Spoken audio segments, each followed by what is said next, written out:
Jessica, welcome to the Bitcoin Source, a Bitcoin conversation. Can we start things off by having you introduce yourself to the audience? Sure. Well, hi.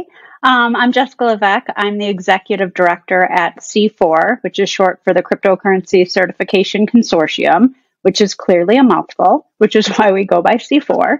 And we're a nonprofit. We've been around since 2014, and our focus is on education, standards, and certification. Thank you, Jessica, for that introduction. And it's always fun to have women on the pod because, like I told you off air, women have a very unique perspective in this ecosystem, and I think it's truly important. It's lacking, but with individuals such as yourself, you give inspiration to other women out there to kind of build on this ecosystem and put their best foot forward. And Jessica, the first question I wanted to ask you was, what inspired you to get into Bitcoin? Where did you learn about it? How were you orange pilled? Whether it was a person, an event, or even an educational course that kind of got you started. Yeah, so my history isn't in anything that has to do with security or finances. I was a college professor, and then I stayed in higher ed. I was an associate dean, and so I've always loved education. And then a friend of mine who I had worked with at a previous college, she got into Bitcoin. And she is the one who, I guess, orange pilled me because she was always talking about it. And I went to a meetup actually where she spoke, and I spent the whole time kind of ignoring the whole meetup except for her part just to support her. And then I'd say like 2 years, 3 years later, I was like, why am I not listening to this? So it took me a while. So I think there's sometimes this misunderstanding that you get orange pilled and then you just fall down the rabbit hole. And that does happen for some people, but it's also okay if you're sort of exploring, trying to figure it out. And it takes you a little bit longer. But yeah, my first introduction was through a friend who, her name's Pamela Morgan. She wrote the book Crypto Asset Inheritance Planning. She's brilliant. And I was very lucky because I had support from her and some other friends that I know who are very interested in Bitcoin and Ethereum. And they brought me in, and I really felt lucky that I could learn from trusted experts, people that I already trusted, because it is scary and new to try something completely different and out of your wheelhouse. So that intro was something that I feel like gave me, it was really a gift, I guess. Yes, and I think that your journey is so interesting. Like, I've traversed your background a little bit, and I just know that you have a very high standard for how you educate people, your community. And I mean, naturally, I just think that this position just fits you perfectly. It's like your wheelhouse. Everything that you've done in your past has accumulated into where you are right now. And it's just beautiful to see how people are adopting Bitcoin and learning from people in different ways. Like, I have tons of guests on this show, and some people use books to be orange pilled, or they go to an event or a meetup. But it's always beautiful to hear like friends and colleagues kind of orange pilling people and having that social currency type of vibe when it comes to Bitcoin. And I wanted to ask you, Jessica, like, there's tons of Bitcoin educational platforms out there, tons of certifications out there, but how does C4 get this right? And what drove your passion to actually educate people in particular with Bitcoin? Yeah, so why don't I start with a little history of C4 and how we started to do education. So we started in 2014 because our co-founders, Joshua McDougall and Michael Perklin, were already working in the industry, and they were trying to figure out how to hire people who actually knew how Bitcoin worked. Because it's pretty easy to say, oh, I get it, and to say a few things and you sound like you know it. But do you really know it? And I think you've probably experienced this too since you've been around for a while. There are people out there that misrepresent themselves as being knowledgeable, and they're not actually. And so the the Bitcoin exam, was written by Michael and Vitalik Buterin. They were at a co-working space together, and this is before Vitalik created Ethereum, and they wrote the first exam. And this was in 2014, and it's been reiterated in many ways over the years, and it is now curated by a volunteer committee. And so it is sourced from the community. It is community driven, which I think is really important. But I came along in 2019, so I'd already been working in the crypto space for a few years. I worked for Andreas Antonopoulos doing education. And when I moved over to C4, the first thing I had to do as executive director was take the CBP, the Certified Bitcoin Professional exam. And I will tell you, I was terrified. First of all, I am not a great exam taker. Second of all, there's so much information to know, and I wasn't sure where to get the correct information. And then the third piece is I was directly taking it from the people I'd be reporting to, from the board. And I was like, oh God, if I fail, I'm going to feel so silly. Luckily, I did not fail, but it made me realize that it is difficult to, I know a lot of people say DYOR, do your own research. And I think that there is a benefit to that because you have to make sure that you're using trusted resources. But at the same time, if you're pulling from all of these different resources and you're taking the time to curate your own knowledge, you're missing out on time that you could be spending actually learning. And so to have somebody create this educational content that somebody else can use is, I think, a huge benefit because then the time being spent is on learning, not on bringing resources together for oneself. So with that being said, one of the first things I did was say to the Bitcoin committee that was newly formed, we need to come up with some resources. So there was already a study guide, which was awesome. It's still there. It's open. It's free. Anybody can look at it.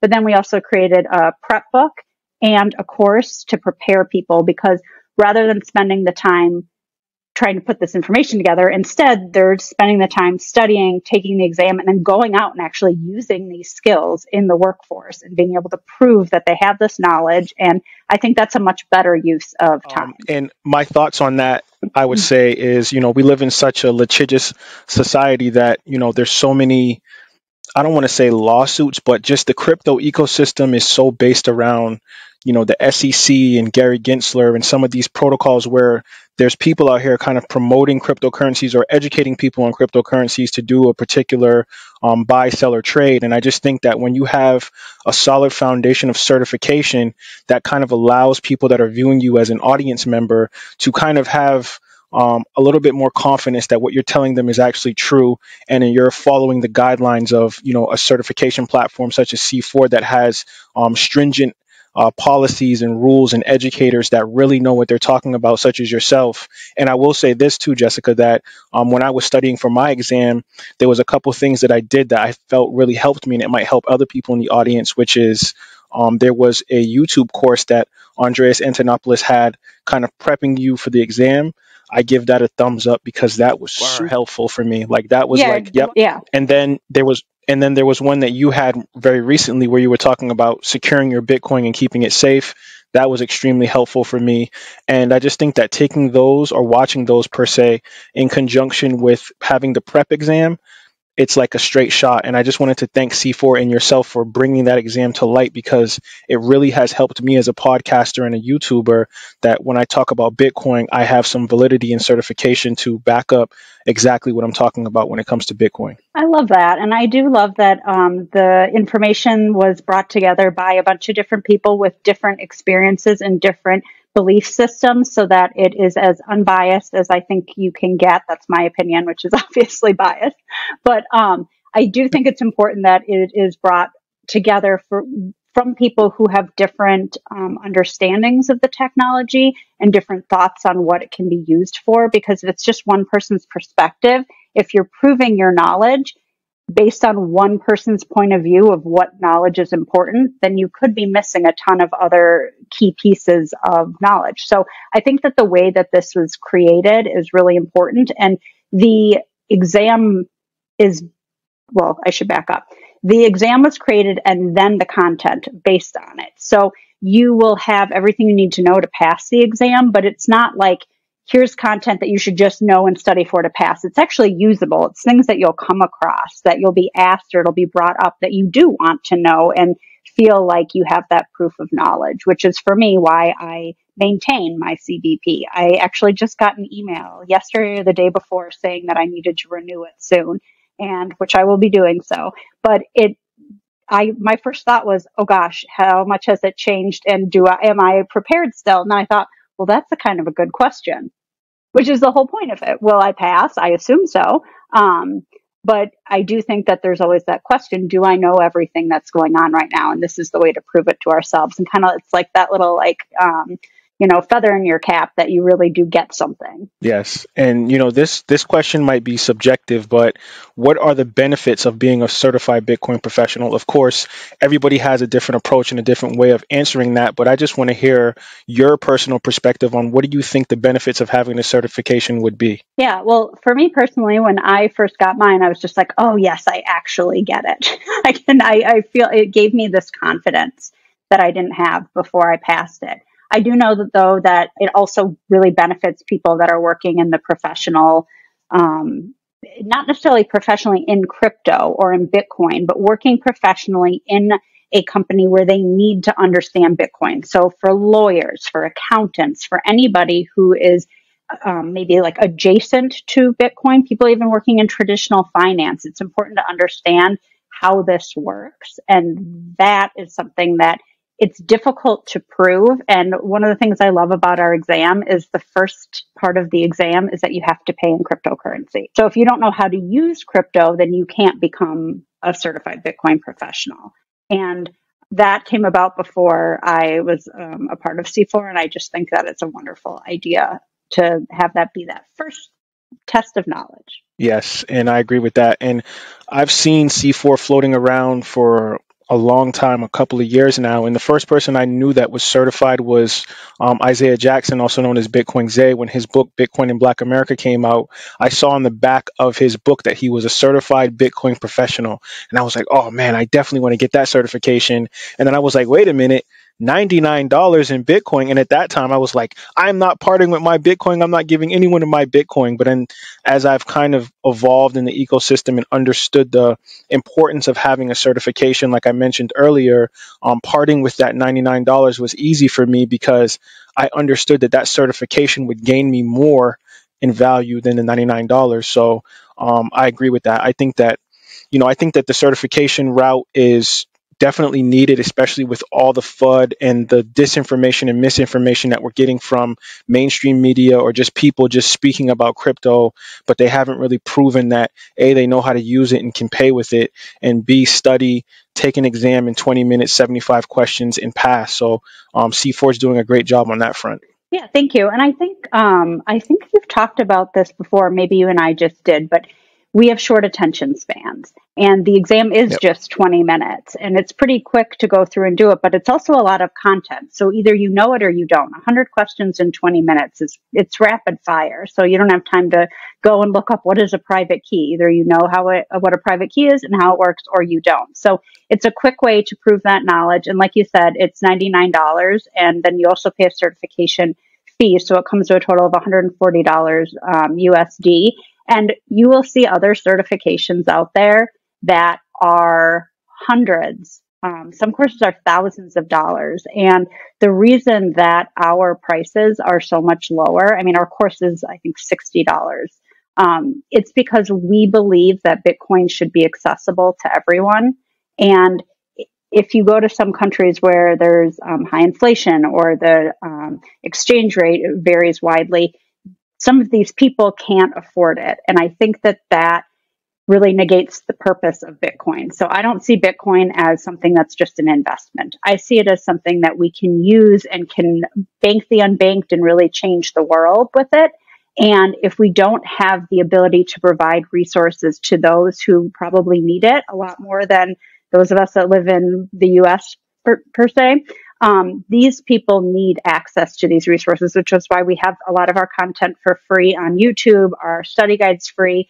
We give a lot of large discounts out to people in countries or locations where they can't afford our exam costs, because we really do just want people to get certified and learn about it. And we also have the Bitcoin exam in Spanish as well. Same thing with the prep book, because we do want this to be universal. And when we talk about decentralization, how decentralized are we if we're just doing something in one language, when we know that there is not just one language in the world? So I think that that's really important as well. Yes, and I think that's what makes C4 really different and brilliant, in my opinion. But the burning question I had for you was, the obvious, right? You're a woman in this ecosystem, and seeing women in this ecosystem is rare. You have Lynn Alden and Natalie Sklemensky and some people that I really admire in the space, and you're now one of those people as well, Jessica. But I really wanted to ask you, like, what was your best lesson being the CEO for Andreas Antonopoulos' organization? Ooh, the best lesson. I guess all of the lessons that I learned from just about how Bitcoin works and what it can be used for. One of the really fun projects, he's got a hardware wallet course, a demo, and some key management courses. And I thought that that was really fun to do because it's one of those things where you learn about how to use Bitcoin. You might learn about how to hold it in a wallet and how to use a hardware wallet, but it is difficult to learn how to self custody. And many people choose to use an exchange or some system where somebody else is actually holding on to their Bitcoin. So, for those listening, as a reminder, if you don't hold your own private keys, your own basically password, and someone else does, then they lose them, you lose access to your Bitcoin that's on chain. And so this course, I think, was a really good learning experience for me and helping create it because there are a lot of different nuances, things you might not think about or realize, and also that we just forget. It's impossible for humans to retain all of the info you need to know about things. So to go back and kind of refresh myself as we were creating it, that was really fun. I think that it was a unique experience and one that I've taken with me because I still need to know how to use a hardware wallet and how to manage my private keys and be safe with all of that. And we talked for a minute about attention spans. I have a terrible one. I have ADHD, and for many years I pretended like I didn't. In higher ed, I sort of wouldn't share that, and I'm very lucky to be in a place now where I feel like that's not something to be ashamed of. And being somebody that has this wandering attention span, I recognize that the way that we educate people about Bitcoin, the way that we educate people about how to use these different tools for Bitcoin needs to be done in a way that's accessible and isn't, here is a 12-hour long course and don't you dare screw this up or that. It's like, okay, that's terrifying. Let's start with the basics. Let's walk people through what you need to know and take it gradually and get there in this like intentionally education focused way. Yes, I love that. That's so on point, and I kind of have built up my podcast episodes to be a certain length because of that. And, not only for people that have ADHD or some other things, but I just think that as we become more technologically advanced, it just requires more of our attention to be pulled in all these different directions, whether it's social media or AI or all these other different things that we're just consuming on a high level. And there's a lot of vacillation in this industry as well, where people are looking for verification, certification, and of course, I could just jump on LinkedIn and say, I'm a certified Bitcoin professional, put the logo there and say I passed it on this month and it expires on that month. But I wanted to ask you, Jessica, about something that I think you would know about, which is how does C4 or does C4 better yet keep each ID verified on a blockchain or somewhere in a database that people can always go back and prove whether it was 5 or 6 years ago that they passed this certification and it's a legitimate certification that no one can kind of manipulate or capitulate. So we don't have our certs on chain. It's something that we've thought about doing, and maybe in the future. Right now, we have it in our own system, and you can look it up. There is a cert ID number. I will say that being a certified Bitcoin professional means you understand the knowledge that is listed out in our study guide. It doesn't mean that you are the best investor or you've got this great advice. So I always tell people, any certification, take it with a grain of salt. It may mean that they understand this content, or it does mean they understand this content, but it does not mean that they're going to be able to help you become a Bitcoin millionaire. And so you can definitely verify your cert ID or somebody else's cert ID on our website. And I think the thing to know too is that because technology changes quickly, and Bitcoin we know changes less quickly than something like Ethereum. And I don't say that in a negative way. Bitcoin and Ethereum, I'm not a Bitcoin maxi. Bitcoin and Ethereum have different purposes, and they both do that very well, but they're very different. And Bitcoin changes in some aspects more slowly. But it still changes. So we do need to keep coming up with new content, and then we need to verify that people know the new content. So if you take the exam now, in 2 years, is it going to be the exact same? Absolutely not. Is it the same that it was a year ago? No. And it shouldn't, because in 2009, the Lightning Network didn't exist. So we couldn't have had it in the exam if we'd started it then. So just making sure, that's actually a challenge that we have, is keeping up with what's changing and making sure that it is in the exam, and that then you're able to verify the certificate ID that someone has shown you, and to recognize that the exam was taken in a somewhat recent time period. Nice. Thank you for that answer. And I think all the crypto blockchain people out there have just been, teaming at the gates to know if like there was this on-chain verification process for C4. I know I definitely wanted to know. That's why I asked you. But my last question for you, Jessica, is, the question that I think a lot of people that take this certification are really looking for, which is jobs, right? So what jobs are looking for individuals with this C4 certification? And does C4 ever have alumni of the program end up being teachers or advisors for C4 to help other people become certified? Yeah. So two questions there. One was the jobs, and then how does someone go from being certified to maybe doing something else with it? So the job side of it, it really depends on what you do. Like I said, there are people who just take it because they want proof of knowledge. There are people who take it because they want to be able to move up in their companies, and showing that you understand how something works is great. If you're looking for a job and you're competing against other people, saying that you understand how Bitcoin works, even in traditional finance, is something that is looked upon in a way that maybe the people in TradFi aren't like, oh yes, we've got a Bitcoiner, but it's definitely turning around. I went to a conference this fall, and there were companies that you hear in the news that are not supporting Bitcoin, and then they show up at these conferences and have all kinds of people on their team. So they're using Bitcoin too, and they're trying to adopt it as well. So I think having that certification, that designation, proving that you get it, gives you a leg up. And it's particularly useful, not necessarily for devs, but for somebody who's trying to work within, like we were talking about before, someone that is a lawyer or an accountant or doing anything that relates to crypto.